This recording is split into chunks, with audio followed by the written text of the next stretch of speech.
This goal line and end of game stuff is all that's left for training camp. So that's a pretty remarkable job by everybody. And I love the attitude of the players to attack that the way they did. With Shamar, obviously he's been in meetings and Zach's talked about his attentiveness. How is it with him not being able to take physical reps? How will that slow maybe his development? Yeah, again, that's not really our concern. Our concern is teaching him, making sure he's learning, he's engaged, he's on time, he's had a great attitude in the meetings. That's all we can control right now. I think it's a lesson for him in the NFL to control what you can control. And from our standpoint, he's done a good job in terms of the learning. We're as excited as anybody to get him out there. Is that the only way you can approach it? That's from it. The coaching That's side? the only way. Again, I've been around long enough to know these things. Sometimes they take some time, or they're more complicated than they are on their face. And we're hopeful to get this resolved in the next 5-6 weeks and get him out there. And really looking forward. I love the young man. He's had a great attitude. He learns really well. He's attentive. He asks good questions. So from that standpoint, he's doing everything we're asking. I know with Trey, it's a little bit of a different situation because he's had so many years in the league that he might not need as much practice time. But from the standpoint of what you're trying to implement that might be new from a pass rushing standpoint, how much are they missing out on not being able to be on the practice field? And speaking on those two specifically. Yeah, I think they're two different cases. Obviously, Trey brings a developed skill set already to the pass game.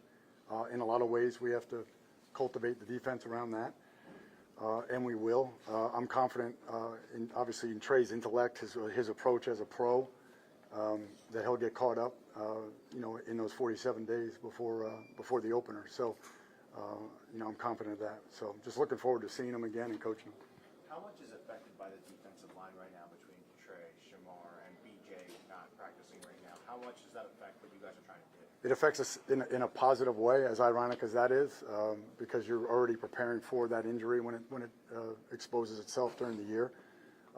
You force guys into playing multiple positions, what we call, basically just horizontal depth, ends playing tackle, tackles playing end, some linebackers playing on the edge, those type of things. So I think from that standpoint, we always see the good in it and the opportunity.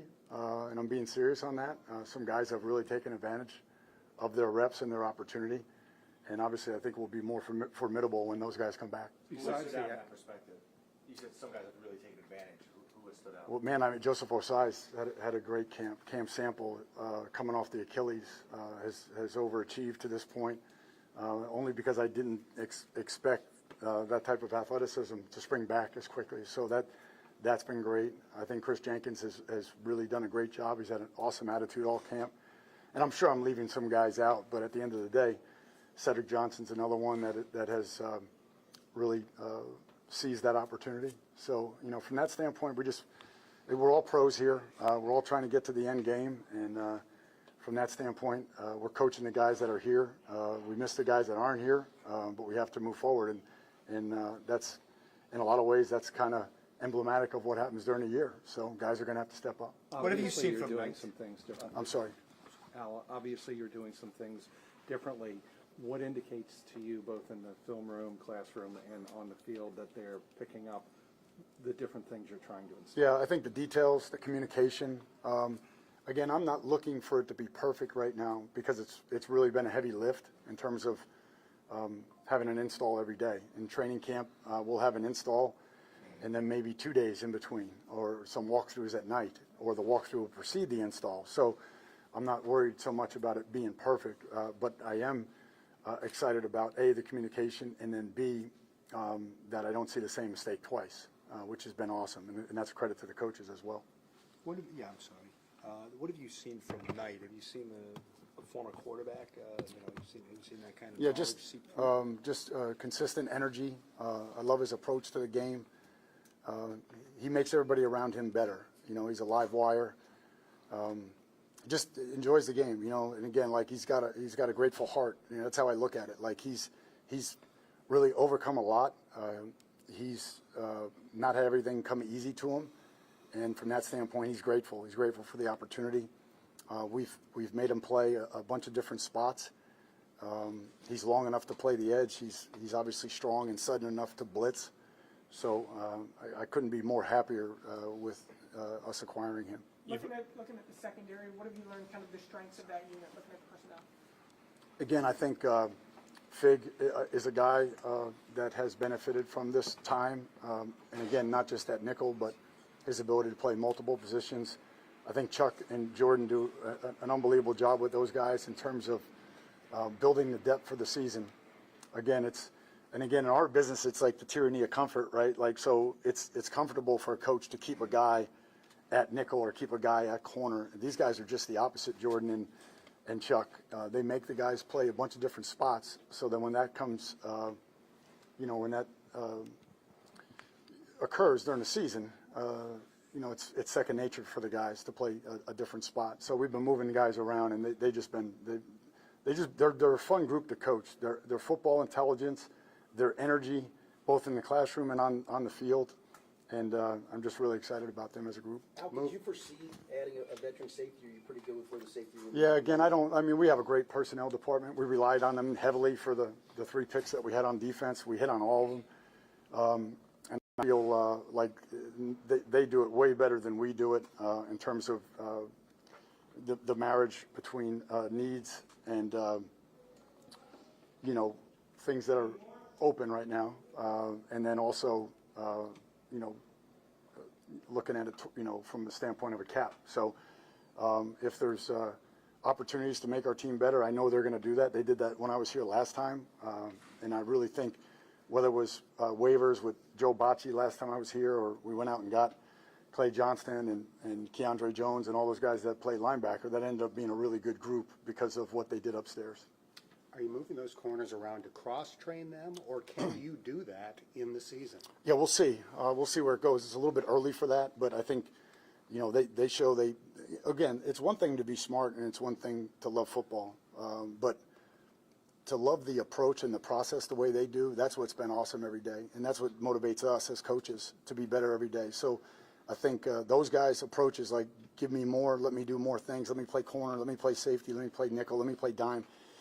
And so they're telling us by their actions that they can receive the information, digest it from multiple positions, and obviously ultimately that's going to make us better. You've obviously seen the training camp practices in the afternoon. You've experienced that. Morning this year is different. What went into that from your perspective, and do you think it's going to have an impact? No, Coach had a plan. At the end of last year, prior to my involvement at all, Coach had a plan for what he wanted it to look like, both in the off season and then preseason camp. And our job is to execute that plan and make it the best plan possible. And he gives us that form as coordinators and as a staff. So obviously we've contributed to that, but I think he's got a really, great plan in terms of how we want to approach training camp with ultimate goal of being starting fast. What have you seen from Logan Wilson? Again, I watched, when I got here, I watched last year. He was hobbled a little bit. I went back and watched last year's OTAs, and he looks nothing like either of those right now. He looks excellent. I think he's going to be 29 soon. So I think he's taking care of himself really well. He's been playing fast. I see an energy about him right now that's been really good, and the linebackers are feeding off that. So I'm excited about him, and I'm obviously grateful to be reunited with him. When you look at all the work that y'all have done, which from the entire offseason, what's been the most encouraging thing that may show this defense can be better than it was a year ago, in your opinion? Just their attention to what we call the foundation, the core principles. So just whether it's tackling, ball disruption, being better at situations, or both the identification, recognition, and how we want to perform in situations. All of those things factor into the game, and I think they're on the details right now, whether it's tackling or ball disruption. It's not just that, Ben. It's that they're willing to go out 5 minutes early every day and work on it. And the effort that we're getting in the tackling periods has been awesome. Although it's not full pads yet or any of that, but they really are buying into being brilliant in the basics. And we can call a million different things, and a lot of times the players make you right. You didn't have the right call, but Trey got a sack.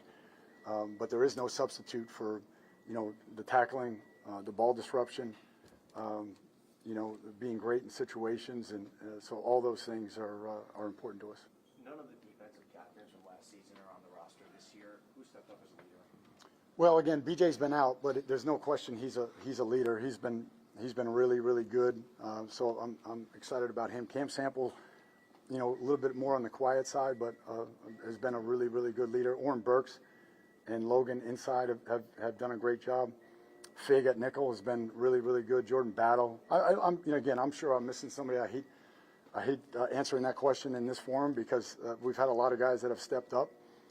And again, the most important thing about leadership is understanding what the head coach and coordinator want, and making sure the message comes from the ground up, not from the top down. Again, we can provide the foundation, the values, the core principles, but if the buy-in doesn't come from the ground up, and right now we're getting that, and I know Zach is excited about that. You mentioned the draft picks being hits. Yep. What have you seen from TJ Slayton? Obviously, he was your biggest free agent addition. Well, I just got done telling upstairs, just really excited about the way he's preparing every day. He's been in good shape. We're moving him around a little bit. He's able to do that. He's got, really elite quickness for somebody that's 325, and I don't know, maybe I'm taking the over on that, but he's just been great. He's been a leader.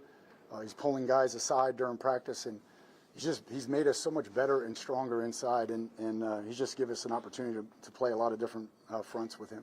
A lot of the tackling drills that you're doing are very basic, fundamental things. Is that how you get better in this day and age when there's only so much tackling? No doubt. And again, what's important is the buy-in from the players, because here in Cincinnati you have a head coach that protects the players over the long haul, most particularly in the season. So again, if you're not over-exaggerating your technique, if you're not attacking the ball, if you're not on the leverage hip, if you don't have the leverage foot up, on and on and on, technically, then you're not building great muscle memory. So not only are you not straining athletically and physically, but you're not building the right blueprint in your mind for how to do it. So that's the only thing that's going to hold up. So again, we're always talking about just over-exaggerate your technique and walk through, over-communicate, and then demonstrate that you can understand and execute your assignment. In this case, tackling. Is there anything that is there anything with Logan's game? Did you or him go back to 20 and 21 and maybe look at some of the things that maybe get back to this? Or No, I think he's in a great spot. There really wasn't. I mean, he made a commitment coming off the injury that he was going to come back better than ever, and he has. And he's been great. I'm in the headset now with him. So from that standpoint, there's a symbiosis there in terms of him understanding what I'm looking for and him executing it. So, no, I'm just excited the work that he's put in, and obviously I think he's going to benefit greatly from that. You mentioned earlier the moving pieces in the secondary, Dax and his skill set. How intriguing is that putting him into? Yeah, no, I'm excited about Dax. He knows that, and I tell him all the time, can't wait to get him out there. Again, sitting in the front row, engaged, asking questions all the time, asking questions in practice, answering questions in the meeting. So, again, he's made the most of his time, and he's really committed to doing everything he can do to be the best he can be. So, excited about him.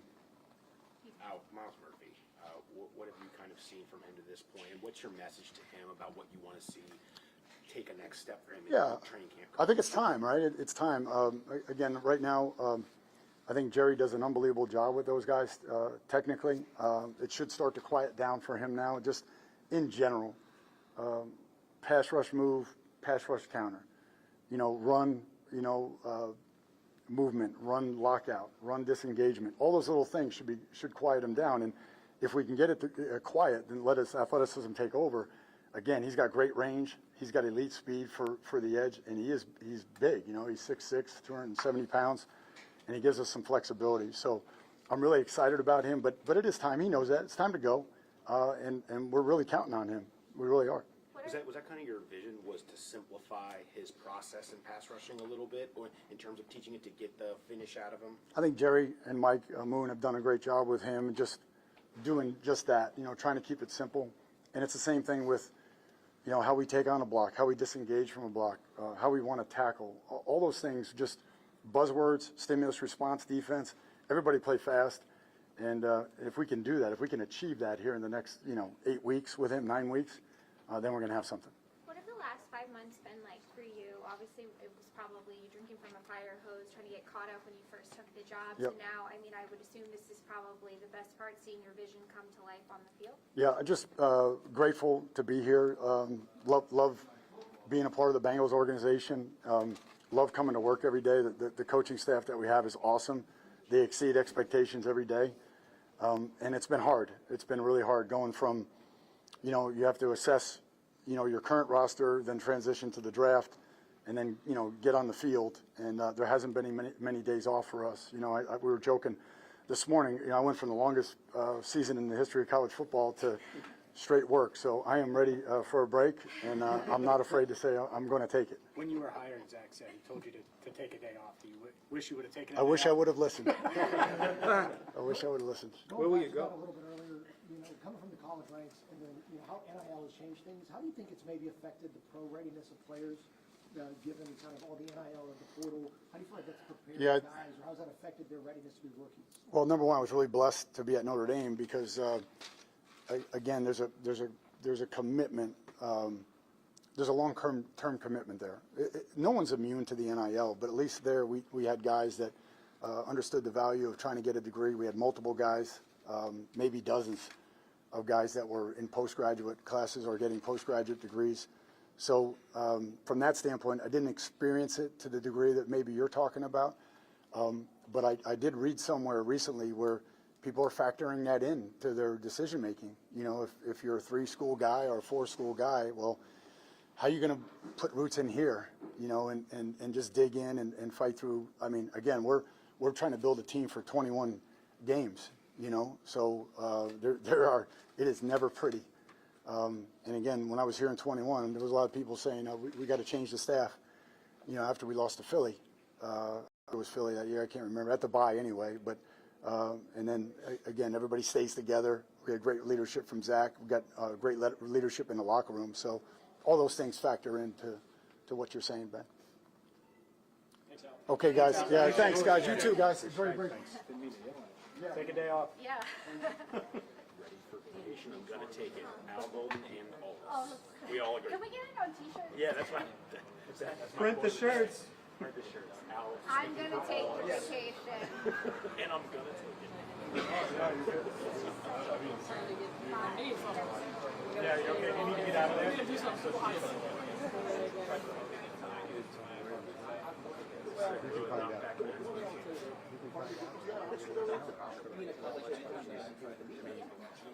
like, you gotta be here, but you have to go there, but you get there, it's like, you know, down here. You know what I mean? I do. Exactly what you mean. I'm experiencing the same.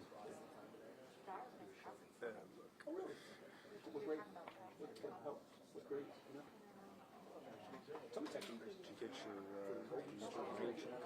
I did. I'll put that to good use. Maybe we can do it. Yeah, I'd like to. We're going out there. Pretty long. Ed helped me put it on, so I got a frame footage of Francis, we met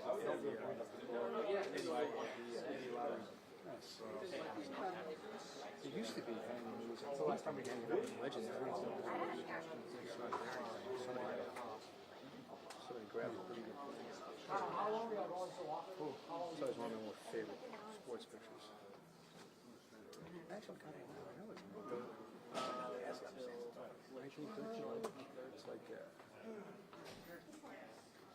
Couldn't happen today. I got a guy walking on it, 2 high school coaches on for Friday, and I'm gonna try. hey, what's good? How we doing, guys? Go ahead, fire away. Was that Joe Burrow's best throw of the offseason, the one to Andre? It was really good. It was. He's had some good ones. He's playing good football right now. You know, I thought there were a lot of examples today of a group that's been together for a long time, executing at a level that I would expect them to execute at this time of year. And yeah, it was a really good play. You sense a difference in maybe the sharpness in the passing attack with all the receivers being here this year? Is that something that's tangible to you? Yeah, I think so. You know, you mentioned it. It's everybody here, everybody working. You know, for the first time in 4 or 5 years, we're not We're not getting a pass-catching tight end up to speed. He's here and he's integrated within the system, and he's making great adjustments within that. You know, I think what we do, talking about Mike specifically, I think for a lot of our guys, but Mike specifically, I think we're a match made in heaven. And so, yeah, I think we're doing a good job, but I keep coming back. That's what we should look like right now. That's if we have the type of expectations for ourselves, and you know, if we want to do the things we think we can do, that's exactly what we should look like. What makes him such a great match for what y'all want to do? Mike, well, I mean, I just think number one, he's obviously built to run and catch, which I know you guys watch us a lot. We tend to. It's a big part of what we do. You know, and he's hyper aware. He's very smart. We give those guys flexibility within our passing attack to make decisions. Don't be a robot. Be a football player. Take in the information. There'll be times where maybe you do something that we would rather you had made a different decision, but we'll talk about it and we'll learn from it and we'll move forward. How's And I Dylan think, Fairchild? oh, you're good. You're good. I think that fits him well. Good. Go ahead, Kelsey. How's Dylan Fairchild been? Sorry to not mean to cut you off. Awesome. Really impressed with Dylan. You know, this time of year for those guys, it's a different emphasis, right? We don't have the pads on. You're not getting the the day in and day out physical battles that are going to characterize training camp and really that characterize success at that position. So what are you looking for? You're looking for a guy who comes to work every day, who's dialed in, who's a pro, who asks good questions. You like the look in his eye. Doesn't feel too big. Joe makes an adjustment. He knows what he's doing. He's constantly attached to Ted's hip. Ted's doing a great job bringing him up to speed on everything. He takes it in. You can see the understanding. And then, you watch him go through the drills with Scott, and I think physically he's everything we expected him to be. So really excited about Dylan. How does he handle when he makes a mistake? Obviously, mistakes happen for rookies. How does he Dylan? handle that? Yes. I mean, he's upset at himself and frustrated, which I like to see. Yeah. Like, you don't want a guy that makes a mistake and says, "Oh, well, I'm just a rookie, so you're going to get more of that." Like he's mad at himself, and he wants to be able to make all the adjustments that we would expect a veteran to make. And I think he's made steps in that direction. So just really pleased all around with his response and his overall approach. Even though you can only do so much physically this time of year, there was a period late today where there was like pass pro, and it was pretty aggressive. Are you trying to do what you're permitted to do, basically? Yeah, be as listen, we're intense as you gonna follow all the guidelines that dictate how we can practice this time of year. But we want to challenge our guys. We've talked at length with our line specifically and the whole unit about just how critical that element is to our success. And we put a clip up there today. Versus a 5-man rush, and it stresses the line out. Right, there's 5 one-on-one matchups across the board. But I made the point to him. There's 5 one-on-one matchups on the outside that are all in our favor. So when you guys can step up and execute in those spots, that's a game-changing play. And I think they're understanding that. We're going to keep putting them in difficult situations, right? Pascal, that's an offensive drill, right? The defense is in a tough situation there. The drill you're talking about, we got to put our guys in tough spots and see how they respond, and I think they've done a good job of that. What are your thoughts so far this year on Jermaine Burton's progression from last year? Yeah, Jermaine's done everything that we've asked him to do throughout the spring. He's got a good look in his eye. He's here putting the time in. I would say that his mental errors and things that are within his control are much improved from where they were a year ago, which is a jump I would expect most second-year players to make. But it's notable for Jermaine that I do see him putting the work in. And really, for Jermaine, it's just going to be about maintaining the consistency, having that be able to sustain through training camp, through the preseason. When there's a hiccup, when something doesn't go his way, he doesn't have a great practice, maybe the opportunities aren't all there that he would like. How consistent can he be? And so we'll challenge him that way, but pleased with what he's done this spring. Both T. Higgins and Joe Burrow in the last week have spoken extremely highly of the steps that Andre Yosevich has made this offseason. What have you seen different out of Andre? I just think you're seeing he's the perfect example of a guy that you take late in the draft because of his physical gifts. He's got tremendous intelligence, right? So you got a smart guy with physical gifts coming from a small school, entering the big pond, right? And having to figure out what that means and the physicality that comes with that and the consistency that we need out of him to be the passing attack that we want to be. So he makes a jump from year 1 to 2. Now from 2 to 3, you see the confidence. Right? You see the chest out. You see just how he carries himself. Like he believes that he's like those other 2 guys. And he's making steps to get there. And in a lot of other buildings, he would have the opportunity that a T. Higgins has. And so when you don't have that same volume, he knows that when the ball does come his way, he's got to take advantage of it. And I just think you've seen the confidence grow. Super proud of his progression, and I think you're only going to see him continue to get better. If all of the receivers in your stable of receivers perform the way you think they will, how difficult could they make your job in terms of deciding who the 3 is, who the 4 is? Who The good 5 kind of is? difficult. Yeah, that's the kind of difficult you sign up for. And it's not difficult. It's my job. I mean, that's the job. It's here are the ingredients. Make the meal. You know, how do you?